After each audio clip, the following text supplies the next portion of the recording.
ba? Si Pedro nga na one-on-one na turuan ng ating Panginoon Kristo, nagkamali pa. Tayo pa kaya?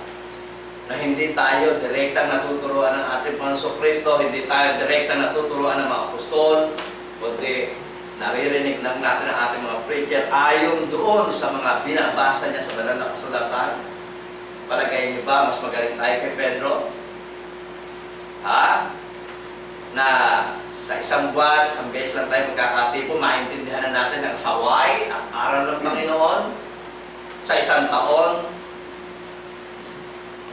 5 beses lang tayo nakikita sa simbahan. Ha? Sa palagay nyo, mas magaling tayo kay Pedro, na mas maintindihan natin ang saway at aral ng Panginoon.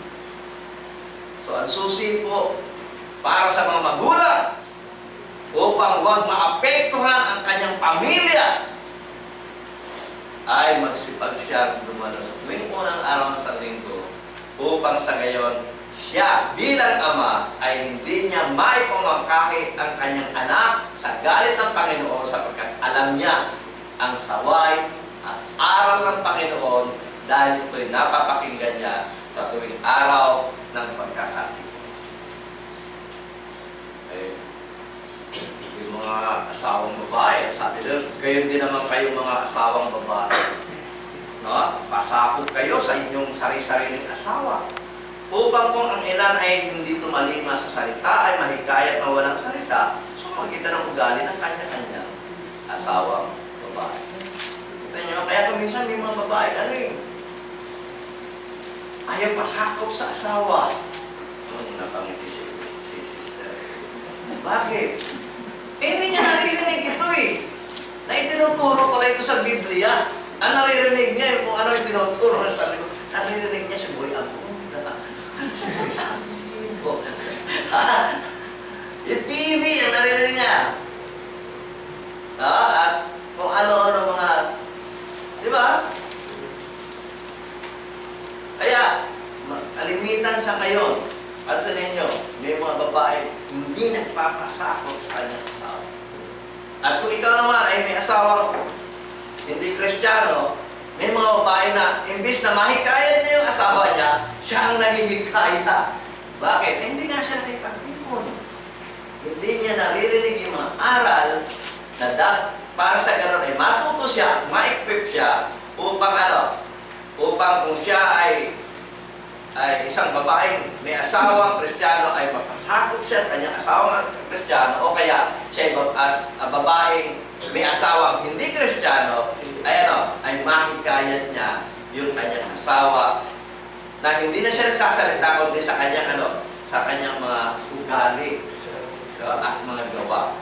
Kung ugali niya magsamba, natural si Mr. na kahit na hindi gusto niya sumamba, sasamba, di ba? Kasi gusto niyang bantayan si Mrs. Di ba?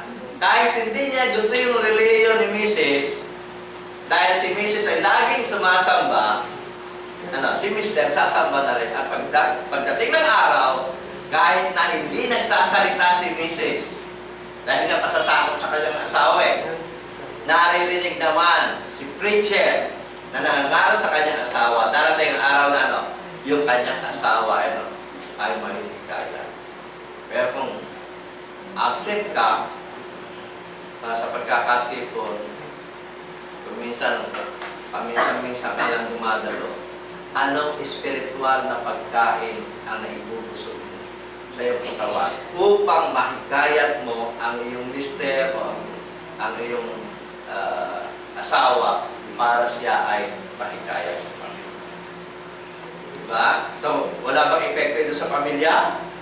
Meron po. Kaya ugaliin po natin ang pagkakatipon sa pagkat. Ang laki ng epekto nito Mawawalan po tayo ng malaki kapag hindi po tayo nagpapahalaga sa ating pagkakatipon. May epekto ito sa iyo.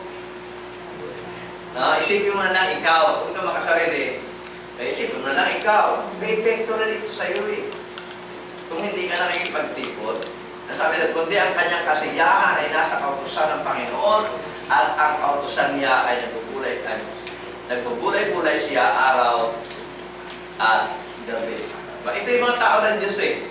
Kapag ikaw isang tao ng Diyos, ikaw nahikayat ka kay Kristo, ikaw nahikayat sa Diyos, mahalaga sa iyo salita ng Diyos eh. Di ba?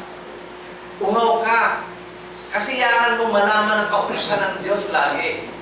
At yung mga kautusan na ito, binubulay mo araw at gabi. Pero kung ikaw hindi na ipagtipon, unang-una, hindi mo na makapapakinggan yung yung kautusan ng Panginoon, paano magiging kasiyahan yun?